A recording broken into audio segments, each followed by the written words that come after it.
नमस्कार शेतकरी मित्रांनो, स्वागत आहे आपल्या आजच्या व्हिडिओमध्ये. तर शेतकरी मित्रांनो, सध्या गावामध्ये आणि हरभऱ्यामध्ये अळीचं प्रमाण खूप मोठ्या प्रमाणात झालेले आहे. तर शेतकरी मित्रांनो, ढगाळ वातावरण असल्यामुळे, धुकं येत असल्यामुळे जे हरभरा आहे, हरभरा पिकामध्ये मोठ्या प्रमाणात अळीचा प्रादुर्भाव दिसत आहे. तर अशा वेळेस आपल्याला कोणती फवारणी करणे गरजेचे आहे ते आपण व्हिडिओमध्ये सांगणार आहे. तर शेतकरी मित्रांनो, जर तुमचा डॉलर हरभरा असेल किंवा साधा हरभरा असेल तर तुम्ही त्यासाठी चांगल्या प्रमाणामध्ये फवारणी करणं अत्यंत आवश्यक आहे, जेणेकरून तुमच्या उत्पादनामध्ये मोठी वाढ होणार आहे. तर शेतकरी मित्रांनो, तुम्ही बघू शकता आता जो डॉलर हरभरा आहे याच्यामध्ये अळीचा प्रादुर्भाव तुम्हाला दिसून येणार आहे. तर अशा प्रकारे जे आपला हरभरा पीक आहे ते पूर्णपणे घाटे जे पूर्ण कमी करत असतात आणि ती जी अळी तुम्हाला दिसत आहे ही अळी आपल्या घाट्या पिकामध्ये जाऊन जे दाणे त्याला पूर्णपणे नष्ट करत असतात. तर अशा वेळेस फवारणी करणं अत्यंत आवश्यक आहे. तर शेतकरी मित्रांनो, तुम्हाला चांगल्या प्रमाणामध्ये अळीसाठी फवारणी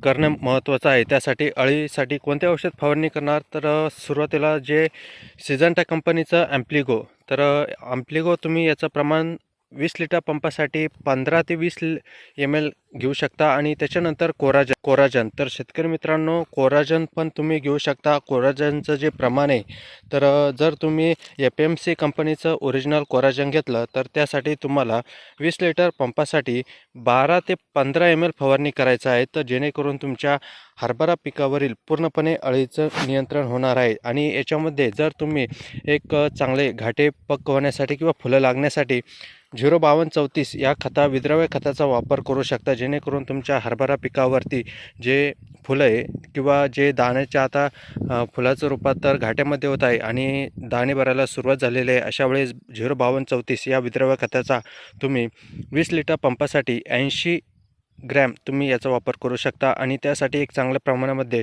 बुरशीनाशक फवारणी करू शकता. तर बुरशीनाशकचं प्रमाण आहे 30 ग्रॅम तुम्ही घेऊ शकता. याच्यामध्ये तुम्ही सापंग घेऊ शकता किंवा रोको घेऊ शकता किंवा टिल्ड घेऊ शकता. तर अशा वेळेस जे फवारणी करतात तर चांगल्या प्रमाणामध्ये तुम्ही फवारणी करू शकतात. तर शेतकरी मित्रांनो, जर तुम्हाला व्हिडिओ आवडला असेल तर जवळील शेतकऱ्यांना व्हिडिओ नक्की शेअर करा. धन्यवाद.